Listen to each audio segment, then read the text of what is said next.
Dear student, इस video को like जरूर करें, सब्सक्राइब करें मंधान एकेडमी को और दबाएं उस बेल के आइकन को। लाइफ में रहें सबसे आगे। Welcome to Mandhan academy, welcome to the second lesson of the limit. ये आपके लिए काफी इंपॉर्टेंट होने वाला है बिकॉज जैसे कि मैंने आपको बताया था, I will tell you the meaning of the limits. So सबसे पहले नोटेशन या नोशन देखते हैं। लिमिट एक्सटेंड्स टू ए, जो आपको ये दिख रहा है शक्ल, इस पिक्चर को रीड कैसे करते हैं? We read it as limit x tends to a और limit x approaches to a और value of x is very much close to a. इतने तरीके हैं इसको रीड करने के। Now you need to remember one thing, that the value of x is very much close to a but x is not equal to a. तो it is sign of approximation. आप ऐसा मान सकते हो कि it is sign of approximation.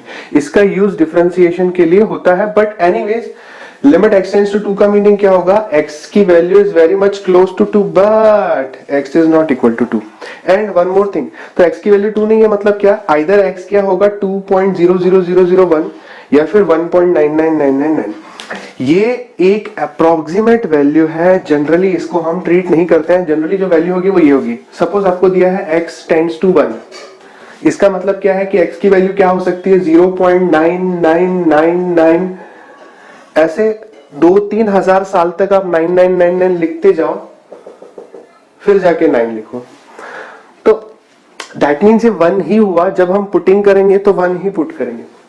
या फिर x की वैल्यू आप मान सकते हो 1.0000। ऐसे 100-150 सालों तक आप 0 लिखते जाओ, फिर जाके एक 1 लिख दो, मतलब 1 ही हो गया। ठीक है, जब हम पुटिंग करते हैं तब 1 ही पुट करते हैं। So this is all about the limits.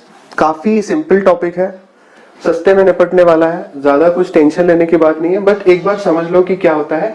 Limit x tends to 1 का मतलब है x की वैल्यू 1 के करीब है बट 1 के बराबर नहीं है। बट जब हम पुटिंग करते हैं तो 1 ही पुट करते हैं बिकॉज इट इज रफली इक्वल टू 1। तो x is very much close to 1 का मतलब क्या है? या तो वो हल्का सा छोटा होगा 1 से, या तो वो हल्के सा बड़ा होगा। तो थोड़ा सा बड़ा रहा तो उसकी वैल्यू क्या हो सकती है? 1.00001। छोटा रहा तो वैल्यू हो सकती है 0.999। ठीक है, क्लियर है? Have a note of it.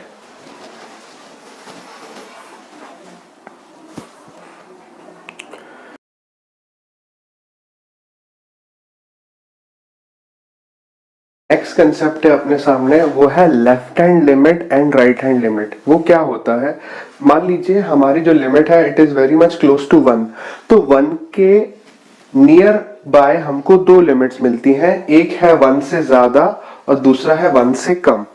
Now 1 से जरा सी छोटी, सबसे छोटी, 1 से जरा सी छोटी को वैल्यू को हम क्या बोल देंगे? x टेंड्स टू 1 प्लस 1 से सबसे स्मॉलेस्ट चेंज, सबसे छोटी वैल्यू, मतलब 1 में ऐसी वैल्यू जो सब्ट्रैक्ट करे ताकि 1 से जरा सा छोटा नंबर मिले। The very much close number to the one which is less than 1, it is read as limit x tends to 1 minus, और 1 से ज्यादा को limit x tends to 1 plus। Read कैसे करते हैं? limit x tends to 1 minus limit x tends to 1 plus। अब इसकी treatment सुन लो। Suppose आपके सामने एक क्वेश्चन है limit x tends to 1 plus 4x minus 3। इसका मतलब जब हम प्लग इन करेंगे तो प्लग इन कितना करेंगे? 1 ही करेंगे, तो आंसर कितना आ जाएगा? 1। यहां पे क्या करेंगे? Plug in limit x tends to 1 minus, यहां पे प्लग इन कितना करेंगे? 1 करेंगे। ठीक है, अब आप सोच रहे होंगे इसका यूज क्या है। देखिए, limit x tends to 1 minus चिल्ला चिल्ला के ये बोल रहा है कि ये लेफ्ट हैंड साइड की लिमिट है। Limit x tends to 1 plus चिल्ला चिल्ला के यही बोल रहा है कि ये राइट हैंड साइड की लिमिट है। But while solving the question we consider it as a value. हम जब पुटिंग करते हैं तो 1 ही पुट करते हैं। सो ये लिमिट्स का टाइप 1 था जिसमें हम डायरेक्टली वैल्यू पुट करते हैं। पुटिंग के साथ साथ मैंने आपको बता दिया कि लेफ्ट हैंड लिमिट क्या होता है, राइट हैंड लिमिट क्या होता है। लेफ्ट हैंड लिमिट में ऊपर माइनस का साइन दिखा मतलब लेफ्ट हैंड, प्लस का साइन दिखा मतलब राइट हैंड।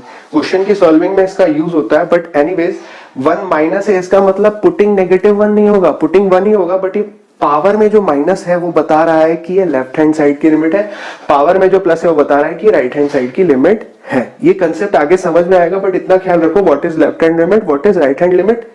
और पुटिंग क्या करते हैं? एक्चुअल वैल्यू ही करते हैं, साइन बदलते नहीं है। आपके लिए क्वेश्चन है, मुझे कमेंट करके आंसर बताइए।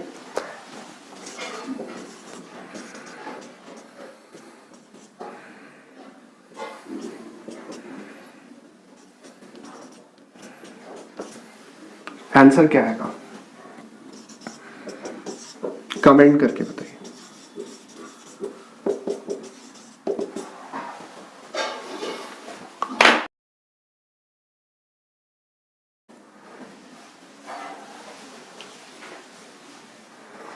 नेक्स्ट कंसेप्ट जो हम देखने वाले हैं it is algebra of limits. देखिए, जब कभी भी दो फंक्शन एडिशन कर रहे हैं और बाहर लिमिट एप्लीकेबल है, दैट मीन्स वो फर्स्ट को भी एप्लीकेबल होगी प्लस वो सेकंड को भी एप्लीकेबल होगी।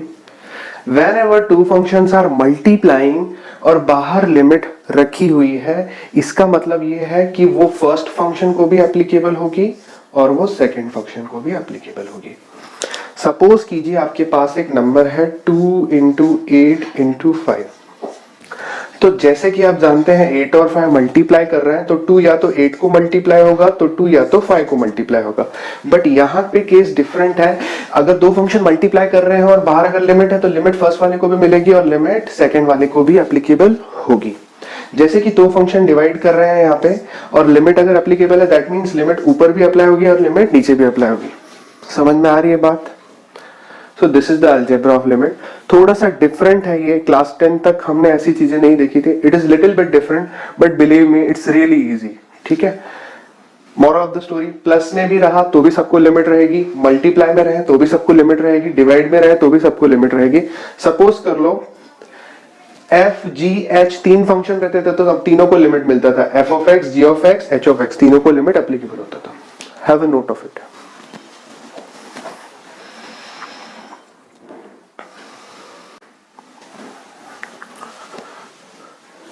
तो जैसे कि मैंने आपको लिमिट्स का मीनिंग बताया, लिमिट्स का मीनिंग ये है कि सपोज लिमिट एक्सटेंड्स टू 2 अगर दे रखा है, that means the value of x is very much close to 2 but not equal to 2। But solving का जो फर्स्ट स्टेप है वो है plug in the value. Plug in the value में होता ये है कि हम जितना लिमिट टेंड हो रही है उतना पुट कर देंगे। कब? जब सिर्फ क्या हो, जब सिर्फ न्यूमरेटर हो, डिनोमिनेटर ना हो। This is type number 1। Type number 2 में हम और डिटेल देखेंगे जब direct plug in the value working नहीं करती है। लिमिट का एक मंत्र है, लिमिट का एक रूल है। लिमिट का ये रूल है कि always try to plug in the value. अगर प्लग इन द वैल्यू से आंसर आ जा रहा है इट्स ओके, जीरो आता है इट्स ओके, पॉजिटिव आता है इट्स ओके, नेगेटिव आता है it's okay, until and unless you get 0 upon 0 और infinity upon infinity, तब तक आपको कोई भी प्रोसीजर लगानी नहीं है। First rule of the limit is plug in the value. Her bar IIT JEE का भी अगर क्वेश्चन हो तो आपको क्या करना है, वैल्यू को प्लग इन करना है। Let us suppose x tends to 1 है तो यहाँ पे आंसर क्या आ जाएगा, 1 स्क्वायर, 3 1 जा 3 माइनस 2, तो फाइनल आंसर कितना होगा 2। सिमिलरली इसका आंसर आप क्या है मुझे कमेंट करके बताइए। थर्ड वाले में क्या प्लग इन होगी limit, limit x tends to 2 minus, मतलब ये लेफ्ट हैंड साइड की लिमिट है बट प्लग इन कितना होगा 2। इन सबके आंसर आपको कमेंट करके बताना है। देखिए सॉल्व करोगे तो आपकी ब्रेन में वो चीज स्टिक हो जाएगी, अदरवाइज कैसा आप लॉन्ग टर्म मेमोरी में रिटेन नहीं कर पाओगे। Limit x tends to -3 plus, मतलब -3 के राइट साइड नेबरहुड में है तो कितना पुट होगा 8 -3 -7। क्योंकि देखो ऊपर का तो मैं देख ही नहीं रहा हूं ना, लिमिट x टेंड्स टू -3 है ना, -3 प्लग इन किया, लिमिट x टेंड्स टू -3 है ऊपर, समझो limit x tends to -3 negative in the power. इसका मतलब क्या है, limit x tends to -3 minus, मतलब ये लेफ्ट हैंड साइड की लिमिट है। बट एनीवेज वैल्यू कितनी है, वैल्यू है -3 तो हो जाएगा 7 -3 + 3। कमेंट करके आंसर बता दो। यहाँ पे कितना प्लग इन होगा, limit x tends to 3 minus, that means ये लेफ्ट हैंड साइड की लिमिट है बट प्लग इन कितना होगा 3 होगा। और यहाँ पे कितना प्लग इन होगा, limit x tends to 5 minus, मतलब ये लेफ्ट हैंड साइड की लिमिट है बट प्लग इन कितना होगा 5 ही होगा। सबके आंसर मुझे कमेंट करके बताइए। नेक्स्ट पार्ट में हम और इंटरेस्टिंग चीजें सीखेंगे।